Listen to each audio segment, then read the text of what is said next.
नमस्कार बच्चों, मैं राजमल धाकड़।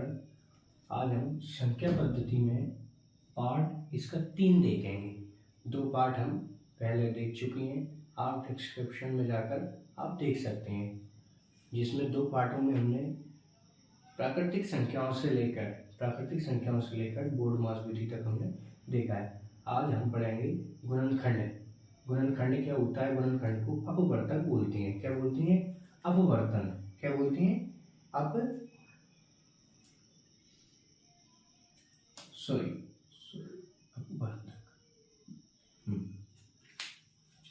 गुणनखंड को क्या बोलते हैं? अपवर्तक। अब देखिए, गुणनखंड का मतलब होता है अपवर्तक। अपवर्तक होते क्या है? तो किसी संख्या को पूर्णतः विभाजित करने वाली संख्या उसका गुणनखंड कहलाती है। किसी संख्या को मान के चलिए 2 संख्या है। अब 2 संख्या के गुणनखंड क्या है? 1 और 2। मतलब 2 संख्या में 1 का भी भाग जा रहा है, 2 का भी भाग जा रहा है। 4 में 1 का जा रहा है, 2 का जा रहा है, 4 का। इसका मतलब किसी संख्या को, यानी मान लो 4 को पूर्णतः विभाजित करने वाली, पूर्णतः विभाजित कौन कौन कर रहे हैं? 1 2 4 करने वाली संख्या उसका गुणनखंड कहलाती है। तो 4 का गुणनखंड कौन है? 1 2 4। ठीक है। अब आगे जैसे कि 10 के 1 2 5 10। 22 में किसकी संख्या का भाग जा रहा है? 1 का जा रहा है, 2 का जा रहा है, 11 का जा रहा है और 22 का जा रहा है। अब इसकी एक विधि है, विधि ट्रिक है, या ये ट्रिक मान के चलो। मान के चलिए किसी संख्या में अपन देख रहे हैं 2 में कितनी संख्याओं का भाग जा रहा है? 3 का जा रहा है। 4 में कितनी संख्याओं का भाग विभाजित हो रही है? 3 से हो रही है। 10 कितनी से हो रही है? 1 2 3 4 से हो रही है। 22 1 2 3 4 से हो रही है। अब मान लो इससे बड़ी संख्या आ जाए तो पता कैसे चलेगी कि इसके कितने गुणनखंड है? तो इसकी ट्रिक होती है, मान के चलिए अपन ले लेते हैं कितनी? 60। कितना नंबर ले लिया अपन ने? 60 ले लिया। अब अपन ये बताओ, इस 60 के कितने गुणनखंड है? इस 60 में कितनी संख्याओं का भाग जा रहा है? तो इसके लिए सर्वप्रथम हमको क्या लेना पड़ेगा? इसका एलसीएम लेना पड़ेगा। क्या लेना पड़ेगा? एलसीएम लेना पड़ेगा। तो 2 2 3 6, 2 का देंगे तो 15 हो जाएंगे, 3 5 15 और 5 1 5। तो 60 के गुणनखंड क्या है? 2 इंटू 2 इंटू 3 इंटू 5। मीन्स 2 कितनी बार है? 2 बार। 3 1 बार है और 5 कितनी बार है? 1 बार है। कितनी बार है? 1 बार है।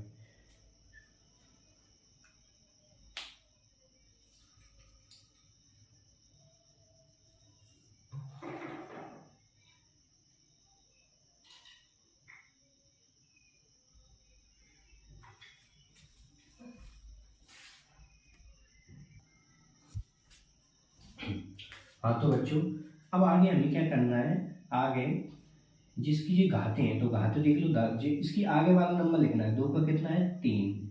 1 का कितना है? 2 और 1 का कितना है? 2। इनका सबका इंटू कर दो। 3 दूनी 6, 6 दूनी 12।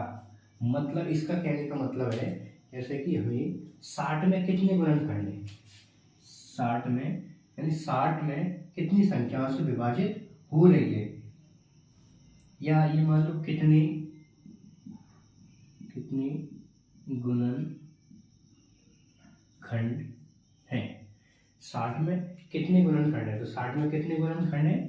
12। इसके लिए क्या करना पड़ेगा? सबसे पहले एलसीएम लेंगे। एलसीएम लेने के बाद अपन देख लें, ये घातों को लेंगे, सिर्फ घातों को। अब घातों को उनका जो घात होगी उसके आगे वाला अंक, जैसे घात 2 है तो 2 के आगे वाला 3, 1 के आगे आने वाला 2, 1 के आगे आने वाला 2। इनका सबका इंटू कर देंगे तो इसके कितने गुणनखंड है? 12। मतलब 60 में ऐसी 12 संख्या है जिनका क्या हो जा रहा है? भाग जा रहा है, जो विभाजित हो रही है। ठीक है, आगे होगा आपको समझ में। अब आगे देखते हैं।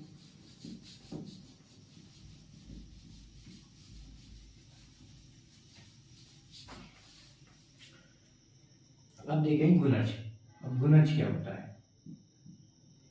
गुणज, और गुणज को बोलते हैं अपवर्त।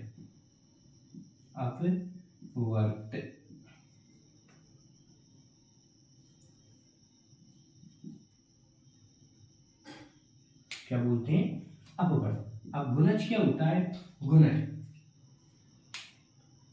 यानी किसी संख्या में प्राकृत संख्या का गुणा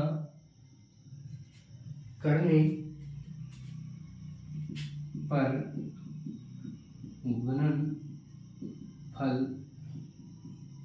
प्राप्त होता है, गुणनफल प्राप्त होता है। ठीक है, गुणनफल प्राप्त होता है, उसे क्या बोलते हैं हम, गुणज बोलते हैं। उदाहरण के लिए एक ले लेती हैं, मैंने बोला है गुणज, गुणज का मतलब गुणा करना। कैसे, किसी संख्या में प्राकृतिक संख्या, किसी संख्या एक में प्राकृतिक संख्या को गुणा करना है, तो एक में एक का करेंगे, एक एकम एक, या इसे हटा लीजिए, आप लेके चलिए मान लो 2, ठीक है, 2 में एक का करेंगे, नहीं आप तो एक ही लीजिए पहले आप समझने के लिए, एक में एक का करेंगे तो एक एकम एक, फिर एक में 2 का करेंगे 2, फिर 3 का करेंगे, फिर 4 का करेंगे, फिर 5 का करेंगे, तो यही आते जाएंगे। मान लो 2 में, तो 2 में एक का करेंगे तो 2 एकम 2, फिर 2 का करेंगे 2 दूनी 4, 4 2 3 6, 2 चौके 8, 2 5 10, इसी तरीके से मान के चलिए 5 का ले लेती हैं, 5 एकम 5, 5 दूनी 10, 5 3 15, 5 चौक 20, 5 25 इसी तरीके। कहने का मतलब ये होता है मेरा गुणज में अपवर्त क्या होती है, तो किसी संख्या में प्राकृतिक संख्याओं का गुणा करने पर हमें जो संख्या प्राप्त होती है वो क्या कहलाती है, गुणज या अपवर्त कहलाती है। जैसे एक में प्राकृतिक संख्याओं का एक का गुणा किया, फिर 2 का किया, फिर 3 का किया, फिर 4 का, फिर 5, उसी प्रकार से 2 में एक का किया, फिर 2 का, फिर 3 का, फिर 4 का, फिर 5 का। ठीक है,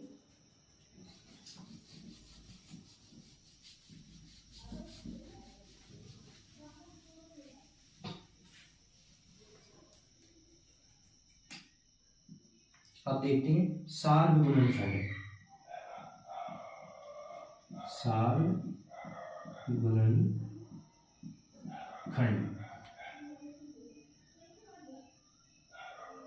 सार्व गुणनखंड को इंग्लिश में कॉमन फैक्टर भी बोलते हैं। क्या बोलते हैं, कॉमन फैक्टर।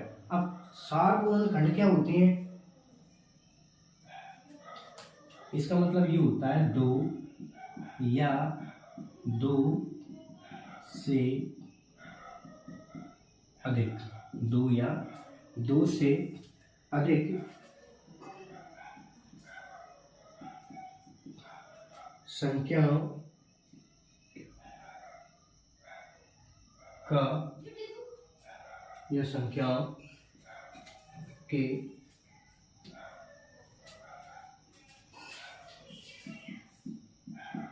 गुणनखंड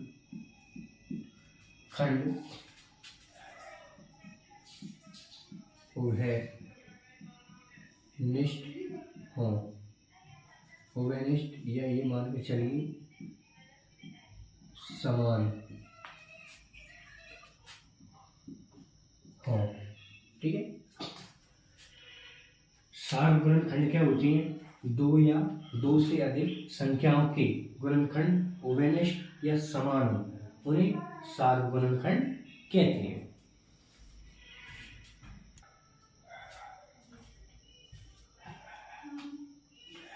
2 या 2 से अधिक संख्याओं के गुणनखंड उभयनिष्ठ या समान होने सार्व गुणनखंड कहते हैं।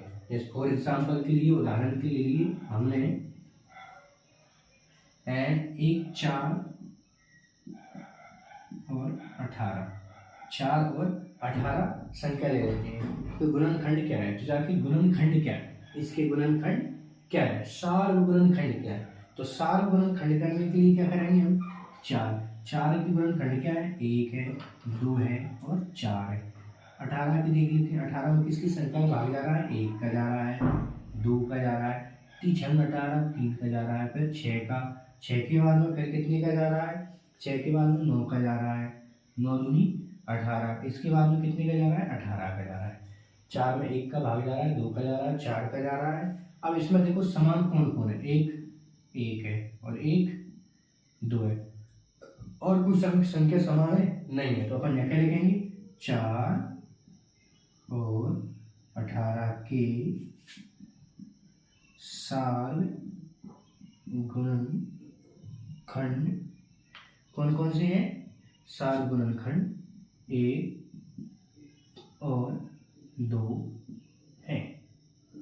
ये हो सकता है, समझिए। 4 क्वेश्चन अपने पास क्वेश्चन आ रहा है 4 और 18 के साल गुणनखंड क्या है। तो 4 का एलसीएम, 4 में अपन किस किस संख्या का भाग जा रहा है, 18 में किस किस संख्या से विभाजित हो रही है, उनमें देखेंगे समान क्या क्या संख्याएं समान देख रहे हैं 1 है 2 है, इनमें अपन देख रहे हैं 4 और 18 साल गुणनखंड क्या होगा 1 और 2 है। इस प्रकार के साल गुणनखंड होता है।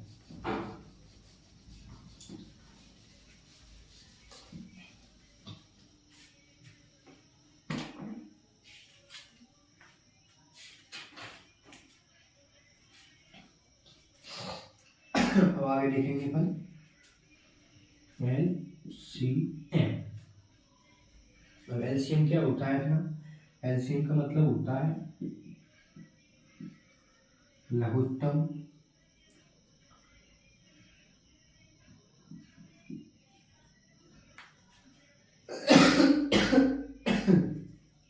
लघुत्तम समवर्त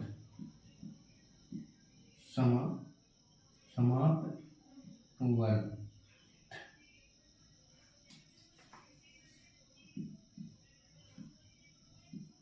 समापवर्त।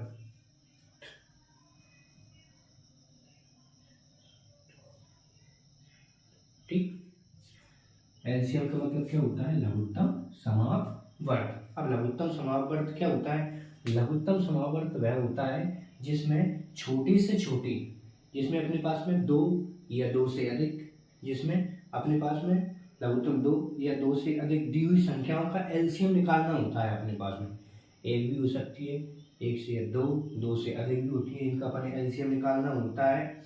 और सार उनका एलसीएम जो छोटी संख्याएं होती हैं, क्या होती हैं? छोटी संख्याएं होती हैं। और अब एलसीएम क्या, जैसे कि मान के चले अपन, एलसीएम क्या होता है? जैसे मान लो मैंने 60 संख्या ले ली, उदाहरण के लिए मैंने क्या ले लिया 60। एलसीएम क्या होता है? लघुत्तम समापवर्त। ठीक है, लीस्ट कॉमन मल्टीप्लाई।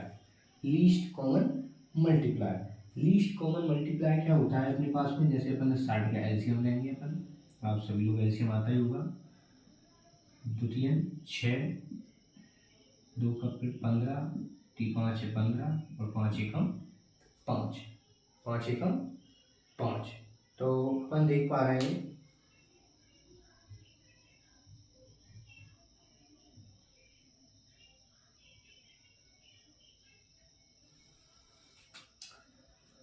इसका एलसीएम क्या क्या निकला अपने पास में? 2, 2, 3, 5। 60 का एलसीएम कितना आया? 2, 2, 3, 5। ये तो एलसीएम आ गया।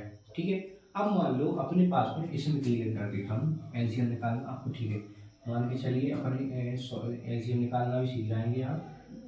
100 का देख लीजिए, 100 के लिए अब 2 5 10, 0 की 0, 2 दूनी 4 और 2 5 10, फिर 5 से 55 25 और 5 एकम 5। तो 100 के गुणनखंड क्या है? 2, 2, 5 और 5। ठीक है, अब एलसीएम या लघुत्तम समावर्त क्या होता है? लघुत्तम समावर्त वह होता है जिसमें 2 या 2 से अधिक संख्याएं होती हैं, 2 या 2 से अधिक संख्याएं होती हैं, 2 या 2 से अधिक संख्याएं होती हैं, जिनके द्वारा जो पूर्णतः विभाजित, जैसे कि मान के चलिए अपने पास में उदाहरण के लिए 15, 12, 20, 15, 12, 20 है अपने पास में। क्या है? 15, 12, 20। इनका एलसीएम ले लेते हैं अपन 15, 12, 20 का। तो 15, 12, 20 2 से जा रहा है, 15 में नहीं जाएगा, 12 में 2 6 12, ये 10 हो जाएंगे। फिर 2 से 15 में जाएगा, 2 3 6, ये 5 हो जाएंगे। फिर 3 से लेंगे, 3 5 6 15, 3 एकम 3, 5 ऐसे ही हो जाएंगे। इसके बाद 5 एकम 5, 1 और 5 एकम 5। अपन देख पा रहे हैं इनका 15, 12, 20 का एलसीएम क्या है अपने पास में 2 × 2 × 3 × 5 4, 4 3 12, 12 5 60। इनका एलसीएम कितना आया अपने पास में 15, 12, 20 का एलसीएम कितना आया 60। मतलब कि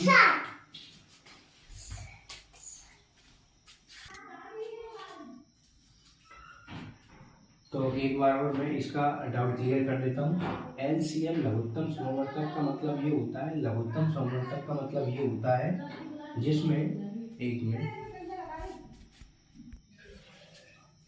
मैं एक बार और डाउट क्लियर कर देता हूँ। एलसीएम लघुत्तम समवर्त क्या होता है? लघुत्तम समवर्त ये होता है जो हमारे पास में संख्या दी होती है जैसे 15, 12, 20। हम इसका एलसीएम लेंगे, एलसीएम के बाद में हमने देखा 60। तो 60 संख्या एक ऐसी है, 60 संख्या एक ऐसी है जिसमें 15 का भी भाग जा रहा है, 12 का भी जा रहा है, 20 का जा रहा है। एलसीएम छोटी से छोटी संख्या होती है। एलसीएम क्या होती है? छोटी से छोटी संख्या होती है जिसमें जिनके द्वारा एलसीएम लिया है वह संख्या पूर्णतः विभाजित हो जाती है। वह छोटी से छोटी संख्या होती है जो संख्याओं के द्वारा दिया गया भाग से पूर्णतः विभाजित हो जाती है, एलसीएम कहलाती है। अब एलसीएम याद करने की विधि कौन कौन सी है अपने पास में? एलसीएम याद करने की विधि बता देता हूँ कौन कौन सी है।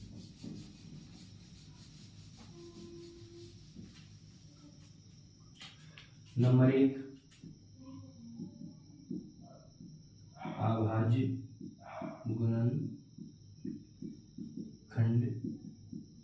विधि। कौन सी है? अभाज्य गुणनखंड विधि है। और नंबर दूसरी कौन सी है? भाग विधि। दो विधि, अभाज्य गुणनखंड विधि और भाग विधि। ठीक है, ये हो गया क्लियर। फिर है अपने पास में HCF। अब HCF क्या होता है? महत्तम समापवर्तक। महत्तम